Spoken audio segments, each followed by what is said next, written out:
हर खबर पर होगी आपकी पकड़। डाउनलोड कीजिए एबीपी लाइव ऐप। आप देख रहे हैं एबीपी न्यूज। चलिए खबरों के सिलसिले को आगे बढ़ाते हैं और बात करते हैं राजस्थान की। राजस्थान में कांग्रेस में शुरू हुई बगावत अब राजद्रोह तक पहुंच गई है।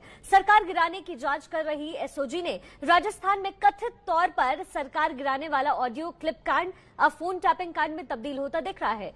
सीडी कांड से फोन टैपिंग कांड तक की ये पूरी कहानी क्या है, इस रिपोर्ट से समझिए। राजस्थान की बिग फाइट में अब तक आपने दो खिलाड़ियों को देखा, एक तरफ सचिन पायलट और दूसरी तरफ 69 साल का अशोक गहलोत। लेकिन इन दोनों के बीच अब सियासत के सबसे बड़े खिलाड़ी की वाइल्ड कार्ड एंट्री हुई है। भारत माता की, भारत माता की। ये कोई और नहीं, बीजेपी के सबसे बड़े रणनीतिकार और देश के गृह मंत्री अमित शाह हैं।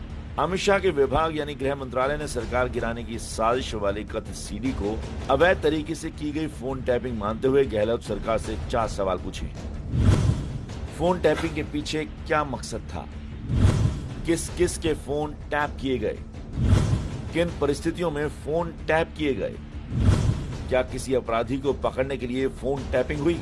राजस्थान सियासी घमासान में गृह मंत्रालय की एंट्री इसलिए हुई क्योंकि कांग्रेस ने सीधे केंद्र सरकार पर सरकार गिराने की साजिश करने और कथित ऑडियो क्लिप में केंद्रीय मंत्री गजेंद्र सिंह शेखावत की आवाज होने का दावा किया। क्या आधिकारिक रूप से फोन टेपिंग किया गया? फोन टेपिंग अगर किया गया है, क्या ये एक संवेदनशील और एक कानूनी विषय नहीं है? क्या ये स्टैंडर्ड ऑपरेटिंग प्रोसीजर, इसको कांग्रेस की सरकार ने फॉलो किया? क्या राजस्थान की कांग्रेस सरकार ने अपने सरकार को बचाने के लिए गैर संवैधानिक उपायों का इस्तेमाल किया? क्या राजस्थान में प्रत्येक व्यक्ति किसी भी दल का या गुट का हो, उसका फोन टेप किया जा रहा है क्या? कांग्रेस भी इस बार बीजेपी को बख्शने के मूड में नहीं है। पहले टेप कांड की जांच 2 एजेंसियां कर रही हैं, जिसे बढ़ाकर अब 4 कर दिया गया है। ये एजेंसियां हैं एसओजी यानी स्पेशल ऑपरेशन ग्रुप, एसीबी यानी anti corruption bureau, CID CB criminal investigation department crime branch और एटीएस यानी एंटी टेरर स्क्वाड। इसके अलावा एक एसआईटी भी गठित कर दी गई है। एसआईटी में 8 पुलिस अधिकारी शामिल हैं। सीआईडीसीबी के एसपी विकास शर्मा की अगुवाई में जांच होगी। एटीएस और एसओजी और एसीबी भी इस संयुक्त जांच का हिस्सा हैं।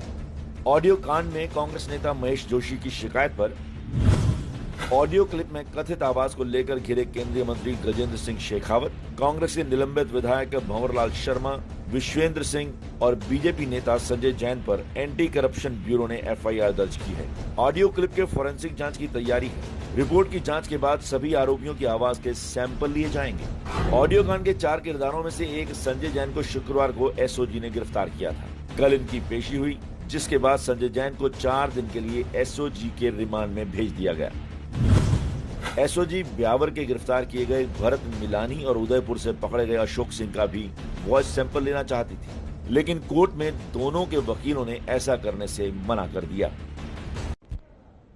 और इस खबर पर हमारे संवाददाता मनीष शर्मा हमारे साथ ताजा जानकारी के साथ जुड़ रहे हैं। मनीष, सीडी पर गृह मंत्रालय ने गहलोत सरकार से जब जवाब मांगा है, तो क्या अब ये माना जाए कि सीडी कांड पर गहलोत सरकार का ये जो दाव था वो अब उल्टा पड़ गया है? जी नहीं शिखा, ये कहना बहुत जल्दी होगा, क्योंकि केंद्र सरकार के गृह सचिव ने राजस्थान के अतिरिक्त मुख्य सचिव गृह को फोन कर ये जानकारी मांगी है कि क्या वजह थी कि टेलीफोन रिकॉर्ड किए गए। इसकी माकूल वजह निश्चित तौर पर हर राज्य सरकार अपनी तरफ से तैयार रखती है, तो वैसा ही कुछ जवाब राज्य सरकार भी देगी कि आखिर ऐसी क्यों जरूरत पड़ी। सबसे अहम बात यह है शिखा कि जिन 2 लोगों के टेलीफोन टैप किए गए थे वो कोई राजनेता नहीं है, वो मिनरल कारोबारी हैं। और ऐसा चर्चा चल रही थी कि खान घोटाला जो है, जो राजस्थान में हुआ था, उससे संबंधित कुछ जानकारियां इन दोनों कारोबारियों के पास थी और उसी के चलते इनके टेलीफोन जो है वो टेप किए गए थे। लेकिन मुश्किल ये हुई कि उसके बाद जब जिस तरीके की जानकारियां राजनीति और सियासत से जुड़ी मिली, तो उसके बाद ये तमाम खुलासे हुए। जी शिखा। जी मनीष, बेहद शुक्रिया इस तमाम जानकारी के लिए। देखिए, राजस्थान में फोन टैपिंग को लेकर उठे विवाद के बाद टैपिंग के अधिकार से जुड़े कई सवाल आपके जहन में होंगे, जैसे फोन टैपिंग किस कानून के तहत होती है, इसकी प्रक्रिया क्या होती है, और इसी तरह से दूसरे सवाल भी आपके जहन में होंगे, जिसका जवाब देती हमारी ये खास रिपोर्ट देखिए। राजस्थान में फोन टैपिंग विवाद के बाद कई सवाल खड़े हो गए हैं। क्या फोन टैपिंग के लिए कोई कानून है? इस सवाल का जवाब दे रहे हैं एबीपी न्यूज के विशेष संवाददाता इंद्रजीत राय। मोबाइल फोन टैपिंग या लैंडलाइन फोन को टैप करना भारतीय कानून में इंडियन टेलीग्राफ एक्ट है, जिसके सेक्शन 5 के 2 सब सेक्शन में कुछ एजेंसियों को ये शक्तियां मिलती हैं कि वो किसी का भी फोन टैप कर सकती हैं। तो सवाल ये उठता है कि अगर राजस्थान में फोन टैपिंग हुई तो क्या वो जायज है? जवाब सुनिए। राजस्थान के मामले में जिस तरीके से ये लीक हुआ, एक ऑडियो लीक हुआ है, चूंकि एफआईआर काफ़ी बाद की गई है और अगर ये रिकॉर्डिंग एफआईआर के बाद की है तो ये पूरी तरह से गैरकानूनी हो जाती है। दूसरा, कानूनी फ़ोन टैपिंग के जो रिकॉर्ड्स हैं वो अदालत में रखने का भी एक प्रावधान है, जो इंडियन एविडेंस एक्ट के अंदर इस तरह की रिकॉर्डिंग्स को अदालत में रखा जाता है, लेकिन किसी भी सूरत में इसे सार्वजनिक नहीं किया जाता है। कानून में ऐसी किसी भी तरह की व्याख्या नहीं दी गई है। और अगर राजस्थान में अवैध तरीके से फोन टैपिंग हुई तो सजा का क्या प्रावधान है? इंडियन टेलीग्राफ एक्ट साफ साफ कहता है कि कोई भी व्यक्ति अगर किसी गलत तरीके से किसी फ़ोन की रिकॉर्डिंग, हैकिंग या किसी तरह का उसकी निजता का हनन कर रहा है तो 3 साल तक की सजा का प्रावधान है। राज्य और केंद्र स्तर की एजेंसियों को फोन टैपिंग की इजाजत होती है, लेकिन इसके लिए संबंधित अधिकारी की अनुमति समेत कई तकनीकी पहलू हैं, जिनका ध्यान रखना जरूरी होता है। 10 से 11 एजेंसियां हैं जिनको कुछ खास मामलों में मोबाइल की कॉल और लैंडलाइन की कॉल को सुनने की और उसे रिकॉर्ड करने की शक्तियां दी गई हैं, जिसमें IB, raw, CBI, Delhi police, narcotic जैसी तमाम संस्थाएं हैं। इनको कोई भी फ़ोन को टैप करने से पहले सिविल एडमिनिस्ट्रेशन यानी ज्वाइंट सेक्रेटरी स्तर या उससे ऊपर के अधिकारी को ये बताना पड़ता है कि ये फ़ोन वो क्यों टैप करना चाहते हैं। यानी केंद्र हो या राज्य एजेंसियां, कानून के दायरे से बाहर फोन टैपिंग की इजाजत किसी को भी नहीं है। फोन टैपिंग के खिलाफ क्या प्रक्रिया होती है, क्या कुछ होता है, ये आप समझ रहे थे एबीपी न्यूज की हमारी इस खास रिपोर्ट में। देखिए, राजस्थान में जारी सियासी उठापटक के बीच कयासों का जो दौर है वो अब तेज हो गया है। ये कयास लगने शुरू हुए राज्यपाल से अशोक गहलोत की शनिवार को हुई मुलाकात के बाद। शनिवार को राजस्थान के राज्यपाल कलराज मिश्र और मुख्यमंत्री अशोक गहलोत के बीच हुई इस मुलाकात के बाद कयासों का दौर शुरू हो गया है। कयास ये कि गहलोत जल्द ही विधानसभा में अपना बहुमत साबित कर सकते हैं। सूत्र बता रहे हैं कि इसके लिए बुधवार को विधानसभा का विशेष सत्र भी बुलाया जा सकता है। हालांकि गहलोत ने ट्वीट कर इसे शिष्टाचार के तहत की गई बैठक बताया। इधर बीजेपी ने भी फिर से गहलोत सरकार को फ्लोर टेस्ट कराने की चुनौती दी है।